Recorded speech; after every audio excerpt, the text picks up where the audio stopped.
Boa noite a todos. Que a paz e o amor de Jesus reine nos nossos corações, agora e sempre.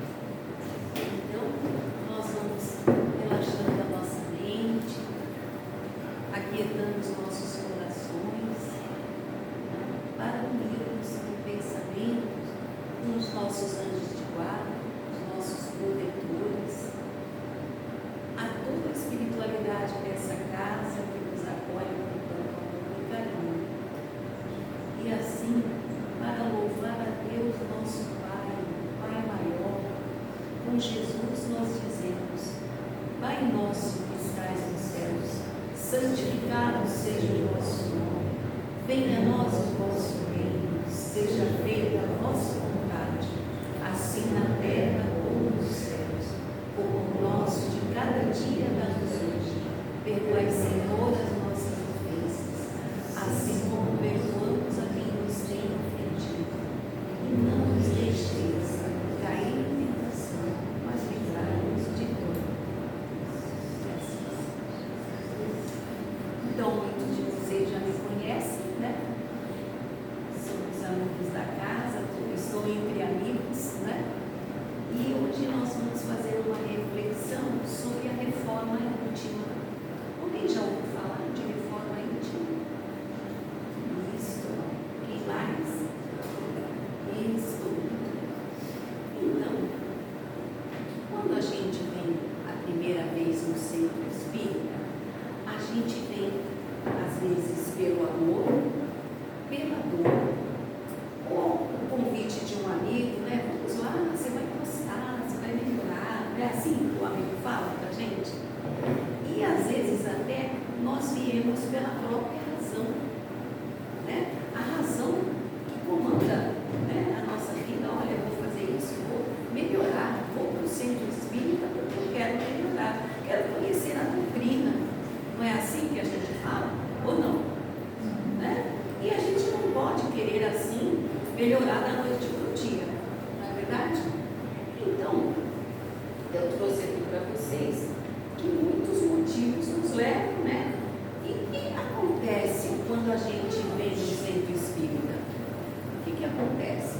A gente vem, recebe um passe, fazemos as entrevistas, porque nós temos tratamentos aqui na nossa casa, todos sabem disso. E nós também assistimos às prevenções, tomamos a água fluidificada e achamos que está tudo bem, vamos para casa, acabou, não é verdade? E aí a gente não melhora tanto assim, né? E a gente vai ficar um bom tempo nesse movimento, indo no centro espírita, fazendo a mesma coisa, vai levar tempo.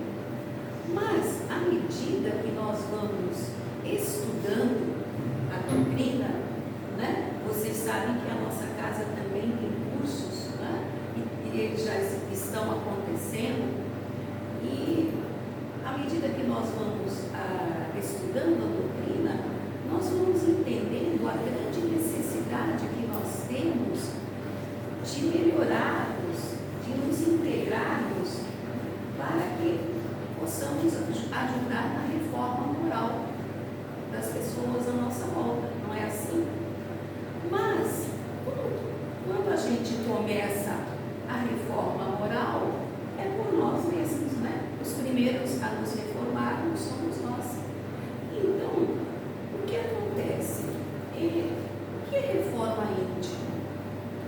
Quando a gente pensa na palavra reforma, quantos de nós já passou por uma reforma na sua casa? Não já? Nessa casa, dá trabalho, desde a pintura até um vazamento, uma troca de piso, leva tempo nesse bolinho, não leva? E aí, aquilo vai aumentando, né? Então, reformar dá trabalho. Não dá trabalho? E quando a gente pergunta o que é reforma íntima, está lá escrito: reforma íntima é o grande esforço que o homem tem, que o espírito tem, para se melhorar, para evoluir. é o esforço que nós temos, que nós fazemos para evoluir. E aí, Kardec pergunta na lição 919 do Livro dos Espíritos, né? Qual é o meio mais eficaz que tem o homem de se melhorar dessa vida e resistir à atração do mal? E Santo Agostinho responde: conhece-te a ti mesmo. E na 919A, se vocês leem o Livro dos Espíritos, e nós estamos tendo também um curso aqui na casa de sexta-feira, Santo Agostinho responde: faze como eu fazia quando estava na terra. Ao final do dia, eu fazia o meu exame de consciência. Alguém faz um exame de consciência, né? Do que se passou naquele dia. Então, veja bem, ele já nos dá o quê? Uma receita, né? Ele faz assim, que eu também ficava, à noite eu examinava a minha consciência. Às vezes ele escrevia, pedia perdão se fez alguma falta a alguém. Então ele deu esta receita. E Emmanuel, através do nosso querido Chico Xavier, no capítulo 30 do livro Fonte Viva, está assim: educa. Mas antes, eu quero falar de receita. Santo Agostinho deu a receita, não deu? Quem é que conhece receita de bolo? Quem é que pergunta a receita de bolo para aquela pessoa? Olha, eu quero essa receita, eu vou fazer igualzinho. E a pessoa faz o biscoitinho da vovó, o pão de casa da nossa terra, Santa Catarina, pão de Roma, chama pão de casa. Que mais? O chá da Bete, né? E a pessoa aí escreve os itens, os ingredientes direitinho, o modo de fazer, mas sai certo? Não sai igual. Por quê? Cada um vai colocar aquilo que melhor lhe apraz. Ela falou uma colherzinha, mas um pouco duas, né? Aí eu não tenho isso, não é assim que a gente faz. Então não vai sair igual essa receita. E essa fala é do Haroldo Dias, numa de suas palestras. Então, acontece o seguinte: voltamos no capítulo 30 do livro Fonte Viva, onde está escrito educa, por Emmanuel, né? E assim tem aquele itemzinho da carta de Paulo aos Coríntios, capítulo 3, 16. Não sabeis vós que sois o templo de Deus e que o Espírito de Deus habita em vós? Dá para entender? Nós somos o templo de Deus e o Espírito de Deus habita em nós. Então somos filhos de Deus, claro. Então ele ainda exemplifica na semente minúscula, todos que plantam as sementinhas, né, fazem os arranjos, reside o germe benfeitor. No bloco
E também o nosso espírito traz com si a divindade, que nos torna filhos de Deus.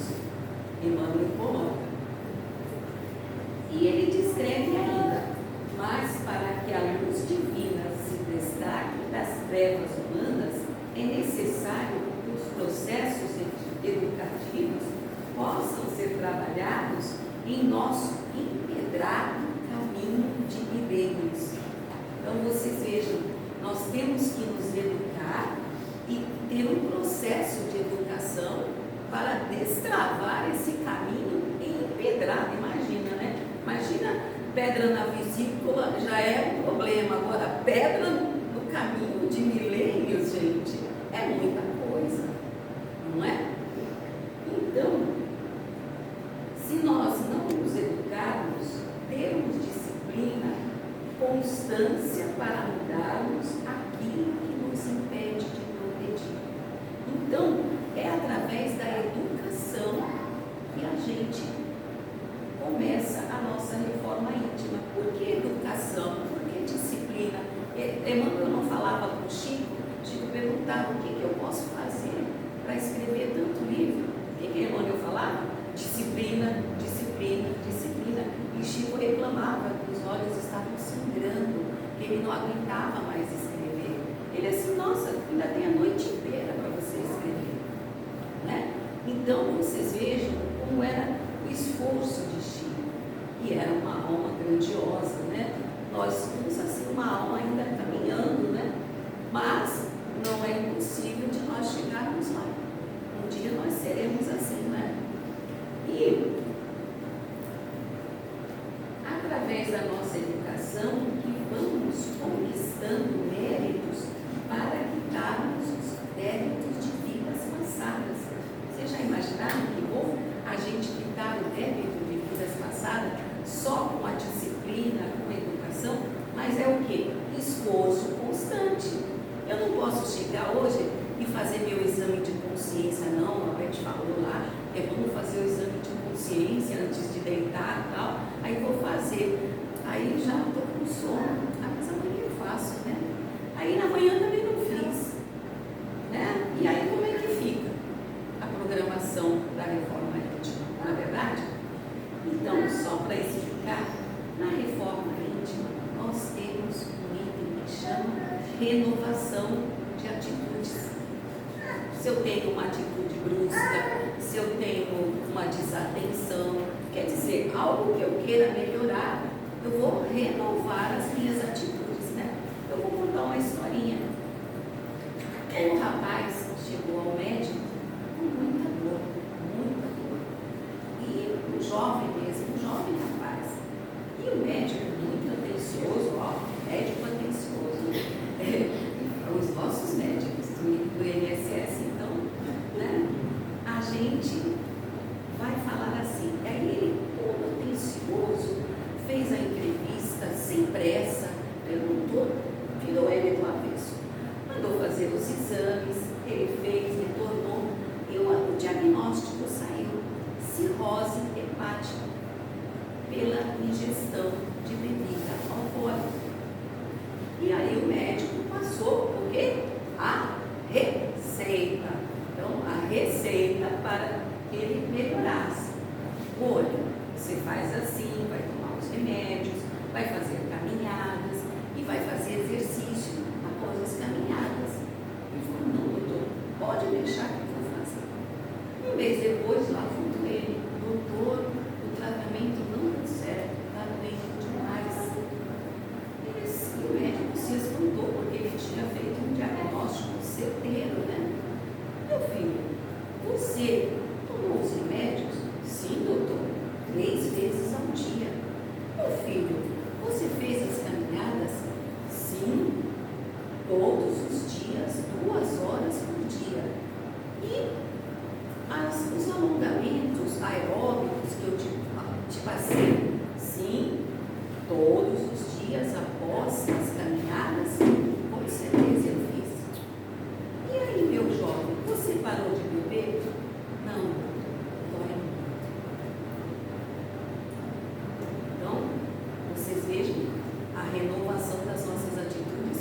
como é difícil, né? Isso era um caso de saúde eminente, né? Então temos uma outra historinha. Acho que alguém conhece aqui o Benjamin Franklin, da escola, lá de física, lembra? Ele foi inventor do para-raio e ele também foi um grande político, mas ele não nasceu assim. Ele era completamente pobre, muito pobre, e com 18 anos foi trabalhar numa gráfica. E daí, como ele era inteligentíssimo, ele começou, né, a fazer muitas coisas, mas ele tinha um problema: era antissocial. Não se dava com ninguém. Nos grupos políticos, todo mundo se afastava dele, porque ele falava a verdade dele, doa quem doer, não tinha, como é que diz? A gente. E aí ele começou a ficar isolado. Ninguém queria ficar perto dele. E ele estranhou. E foi falar com os amigos mais próximos, os que aguentavam ele ainda, né, naquele momento. Um amigo: então, olha, faz assim, é assim que vai dar certo. E ele fez. Aí o amigo, depois de um mês, falou: deu certo? Ih, rapaz, nada certo. Porque quando eu consigo tirar um defeito, aparece outro. Então não dá mesmo.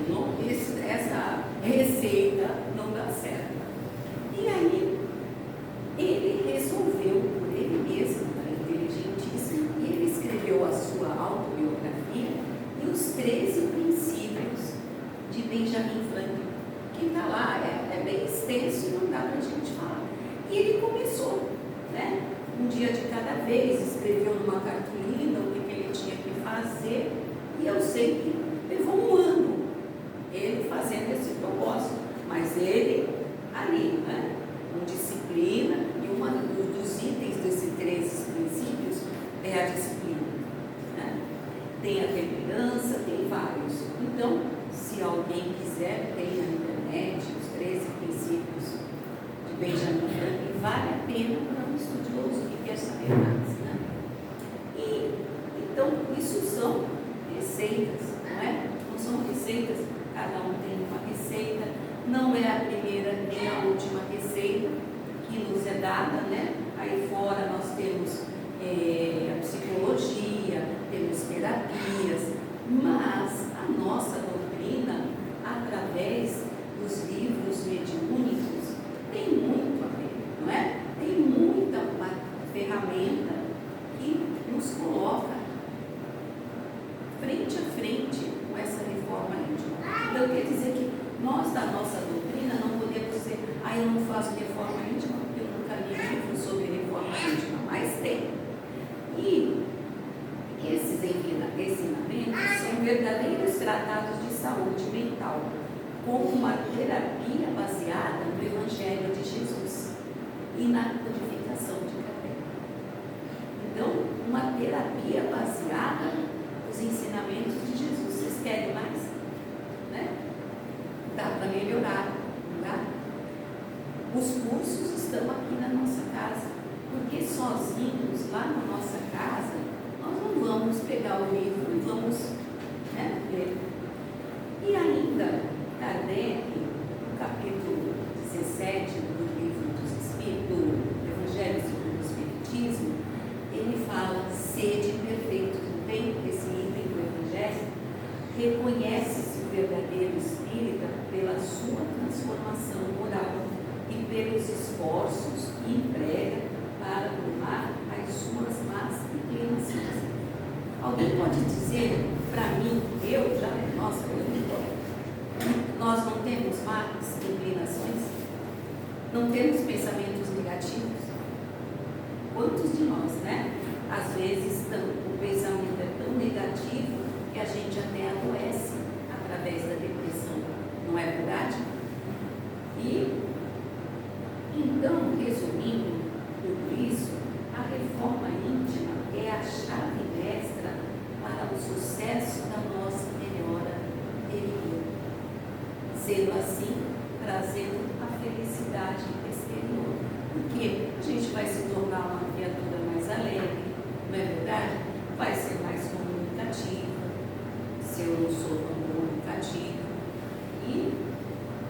que serve a reforma íntima? Como a gente falou, renovar as atitudes, né? E renovar as esperanças, porque quando a gente chega em algum lugar, a gente está triste, desgastado, não é verdade? E a gente não serve nem para nós, nem para ninguém. Quando a gente está triste, desgastado, nós parecemos aquele saco de batata que o feirante joga para um lado e para o outro, e aquilo ali, né, até a batata chegar na barraca. Então a gente não serve para nós, nem para ninguém. Mal-humorado, a gente serve para alguém? Não, né? O que fazer? Renovar as esperanças, ter por meta o fortalecimento da nossa fé. A gente não pede, Senhor, fortalecer a nossa fé, é o mais importante, né? E assim, melhorar as nossas atitudes, alternando para melhor a nossa conduta, né? Através das atitudes, nós melhoramos a nossa conduta. Como fazer?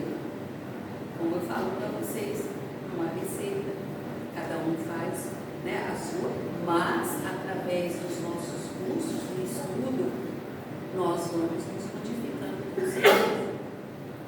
E assim, para terminar, esse livro, Reforma Íntima sem Martírio, é muito interessante esse livro, vale a pena vocês darem uma olhadinha. A irmã Cera do Fogo fala assim: o tempo nos cederá valor e experiências aos teus esforços, somente com o tempo, né?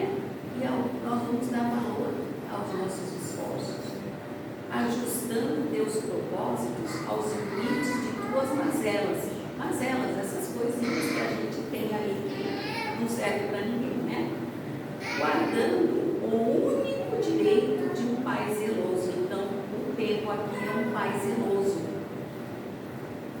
e bom, que é a esperança de que amanhã sejas melhor do que hoje, para a tua própria felicidade. Então, espero que vocês tenham entendido, que Jesus nos abençoe, que possamos entender a grande necessidade de nos lembrarmos. Vamos assim, nesse momento, vibrarmos com muito amor por toda a humanidade que sofre, que chora, que tem fome, frio, a humanidade que sofre através das guerras, os grandes desencarnes. Então, do nosso coração amoroso, juntamente com Jesus, possam sair pensamentos de amor por toda essa humanidade. Vibramos ainda por todos os continentes, por todos os países, pelo nosso Brasil, a pátria do Evangelho, e vibramos